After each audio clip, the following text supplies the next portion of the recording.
Assalomu alaykum aziz abituriyentlar. Sizlar bilan 22-mavzuga ham yetib keldik. Ya'ni 22-mavzu qadimgi Yunonistonning yuksalishi mavzusi ekan. Demak boshladik. Yunonistonda dehqonchilik va hunarmandchilikning rivojlanishi bilan shaharlar soni oshib borgan. Demak, Yunonistonda shaharlar soni oshib borishiga asosiy sabab bu dehqonchilik va hunarmandchilikning rivojlanishi hisoblanadi.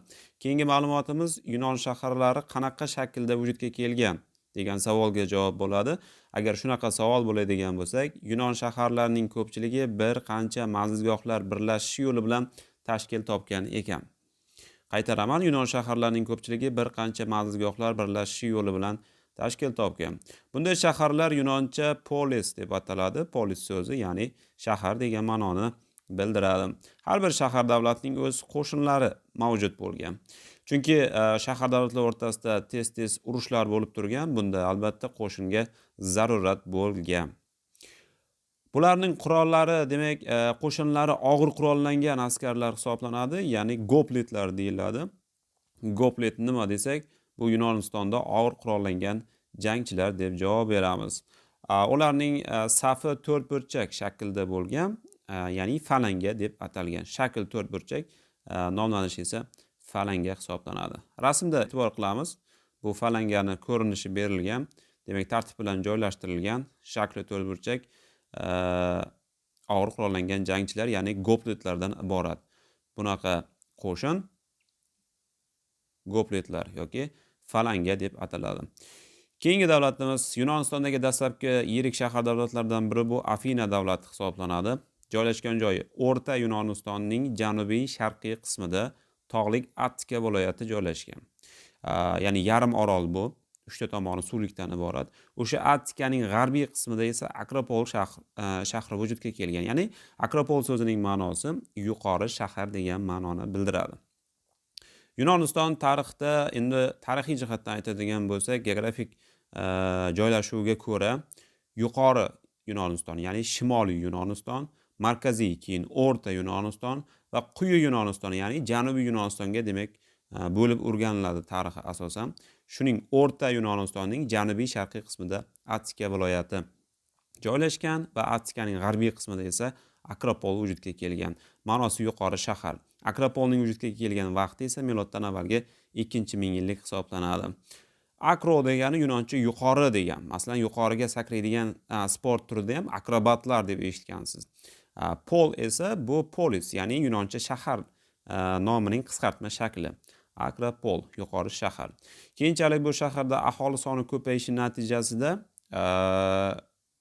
yirik shahar Afina shahri vujudga kelgan.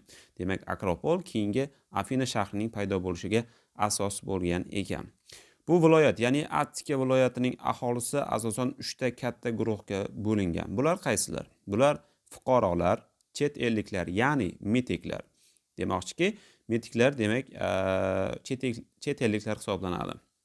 Chet elliklarni Yunonlar metiklar deb atashgan va 3-toifa qullar hisoblanadi. Birinchi fuqarolarga to'xtalamiz. Fuqarolar o'zi kimlar? Kimlar fuqaro sanalgan? Otasi va onasi ozod afinalik bo'lganlargina Afina fuqarosi bo'la olishgan. Afina davlat fuqarosi bo'lish bir vaqtning o'zida ham faxrli, ham foydali.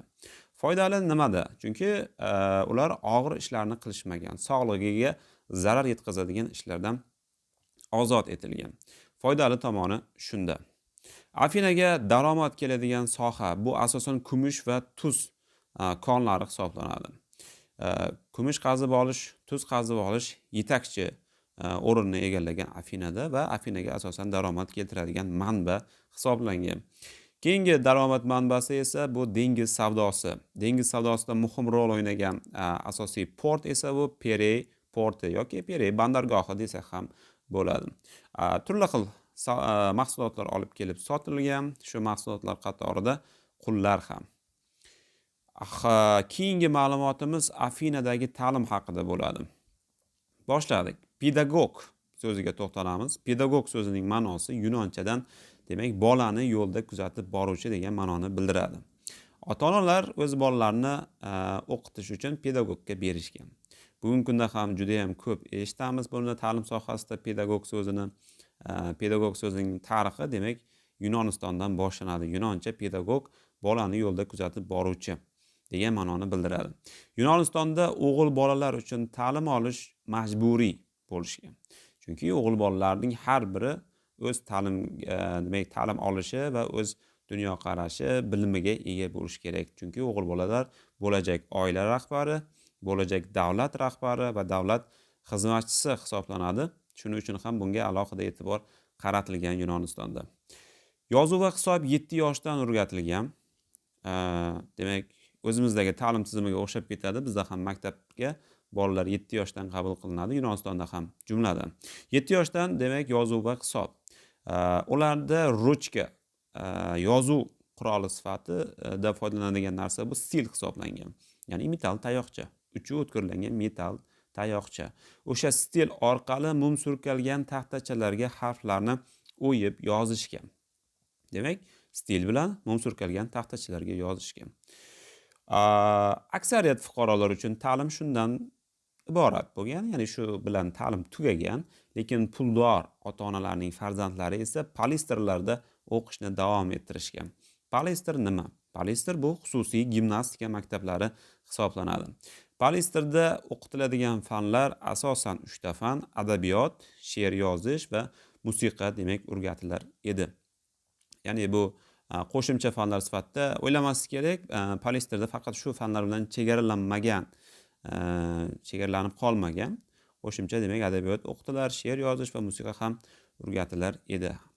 O'g'il bolalar 14 yoshdan boshlab gimnastika bilan shug'ullangan Yunonistonda. Bunda asosiy ko'zlangan maqsad o'g'il bolalarning harbiy xizmatga tayyor bo'lishi, jismonan baquvvat va kuchli bo'lishi, vatan himoyasiga shay turishi bunda o'ylangan. Ya'ni 14 yoshdan gimnastika bilan shug'ullangan. Gimnastika bilan birgalikda ayni paytda ularga kurash, e'tiborli bo'lamiz, kurash, nayza otish, disk uloqtirish, uzunlikka va balandlikka sakrash hamda yugurish ham demak o'rgatiladi. Bundan tashqari o'spirinlar shuningdek qo'l jangi, harbiy ish va otga minib yurishni ham o'rganishgan. Polisterlarda mashhur haykaltaroshlar yasagan haykallar o'rnatilgan. Bundan maqsad nima? Demak, o'sha haykallar polisterda o'qiyotgan o'quvchilarga ibrat bo'lishi kerak. Bu ko'pgina ta'lim sohalarida, ko'pgina davlat ta'lim sistemasida bu bor narsa. Masalan, o'zimizda ham buyuk allomalarimizda rasmlari yoki ijodkorlarimizda suratlari sinf xonalarida joylashtiriladi. O'quvchilar ularga qarab ruhlanishi kerak. Ular, ya'ni o'sha allomalarimiz deymiz, ijodkorlarimiz deymiz. Bular o'quvchilarga ibrat bo'lishi kerak va havas qilish kerak, ularga o'xshashga harakat qilish kerak. Xullas, shunga o'xshash ma'nolar kasb etiladi. Xullas, Mironning Diskobol haykali demak polisterda o'rnatilgan. Diskobol bu disk uloqtiruvchi. Demak, ekranimizda chap tomonda bir rasm tasvirlangan disk uloqtiruvchi, ya'ni sportchining haykali hisoblanadi. Yunon haykaltaroshligida bunaqa insonlar haykali asosan libossiz tasvirlangan. Chunki keyin ham holi to'xtalamiz. Sport sohasidagi asosiy haykallar libossiz tasvirlanadi, chunki uning mashq ko'rgan tanasini ko'rsatish uchun, insonlarga ta'riflash uchun, yetkazib berish uchun shunday usuldan foydalanishgan. Demak, Diskobol asarining muallifi bu Miron hisoblanadi. Haykal vositasida yigit kishi qanday bo'lishi, kuchli, jismonan barkamol va o'z vatani himoyasiga shay turishi kerakligi demak uqtiriladi. Demak, haykalda nima uqtiriladi desak, o'sha ma'lumotlarni bilishimiz kerak, aytishimiz kerak. Keyingi bosqichda ta'lim bu oliy ta'lim hisoblanadi. Demak, birinchi yozuv va hisob 7 yoshdan boya aytib o'tdik. Keyingi bosqich bu polisterda faqat puldor ota-onalarning farzandlari o'qiydi. Adabiyot, musiqa, she'riyat sohasida ta'lim beriladi va 3-bosqich bu Yunoniston Afinadagi ta'limda. Bu oliy ta'lim hisoblanadi. Oliy ta'limda o'ta boy ota-onalarning farzandlarigina o'qiy oladi. Juda ham boy bo'lish kerak. Nimaga boy bo'lish kerak? Chunki bular pullik o'quv hisoblangan va puli yo'qlar bu ta'limda ishtirok eta olmagan. Bunday ta'lim muassasalarida astronomiya, geometriya, geografiya va tarix o'qitiladi. Fanlarni yaxshilab tushunib olamiz. Oliy ta'limda Afinada demak astronomiya, geometriya, geografiya, tarix. Dastlabki bosqich yana qaytaraman esda qolarli uchun. Dastlabki bosqich yozuv va hisob. Balistrda keyin adabiyot, she'riyat, musiqa, oliy ta'limda bo'lsa astronomiya, geometriya, geografiya va tarix fanlari o'qitilgan. Ta'lim olish muddati oliy ta'lim 3-4 yil davom etgan. O'shandan keyingina birorta davlat lavozimini egallash mumkin bo'lgan. Hozirgi kunda ham deyarli shundoq. Oliy ta'lim 4 yil davom etadi va 4 yilni tugatib, diplomni qo'lga olgandan keyin biror bir davlat muassasasida ishlash mumkin. Keyingi ma'lumotimiz, biz hozir Yunonistondagi Afina davlati haqida gaplashdik. Keyingi ma'lumotimiz bu Sparta davlati haqida bo'ladi. Oldingi mavzuda ham aytilgandi. Ya'ni Sparta davlatining asoschilari bular doriylar hisoblangan. Janubiy Yunonistonga 12-asrda bostirib kirib, Mekin davlatini qulatib, o'zlarining Sparta davlatini tashkil qilgan edilar. Janubiy Yunoniston, ya'ni Lakonika hisoblanadi. Bu hududga doriylar bostirib kirdi va Sparta davlatiga asos soldi. Spartaliklar qulga aylantirilgan mahalliy aholini elotlar deb atashgan ekan. Demak, Spartada elotlar degan qatlam bo'lgan. Ular kimlar deydigan bo'lsak, qulga aylantirilgan Yunonlar. Oddiy quldan farqi bor bularni. Ya'ni bular mahalliy qullar, ya'ni Yunonistonning o'zining qulga aylantirilgan aholisi bular. Yunon tilida so'zlashgan, o'zlari ham Yunon bo'lgan. Bunaqa qullar elotlar deyiladi. Oddiy qullardan farqli tomoni shunda. Elotlarning asosiy ishi demak o'sha Spartaliklarning dehqonchilik, chorvachilik ishlarini qilishgan. Chunki Spartaliklarning bu ishlarga vaqti yo'q. Ularning asosiy ishi faqat jang va faqat jang. Jangga tayyorgarlik ko'rish. Shuning uchun ham urushga tayyorgarlik ko'rayotgan davlatga o'xshardi deb ta'riflashadi o'sha paytdagi tarixchilar. Spartada amal qilinadigan qoidalar bor. Bular demak hamma qat'iy intizomga amal qilishi shart va yengilganlarga shafqatsiz bo'lishi kerak. Shuning uchun ham Spartada kuchli va chidamli kishilar qadrlangan. Nozik kishilarni juda ham yoqtirishmagan. Chunki ular jamiyatga foydasi yo'q deb qaralgan. Jismonan baquvvat, kuchli kishilar qadrlangan. Spartada harbiy jihat yaxshi rivojlangani bilan, lekin savdo sotiq sust rivojlangan. San'at deyarli rivojlanmadi, chiroyli ibodatxonalar ham yo'q. Hamma uylar xuddiki bir-biriga o'xshab ketadi. Harbiy palatkalarga o'xshab joylashgan, bir xil uylarda yashashgan.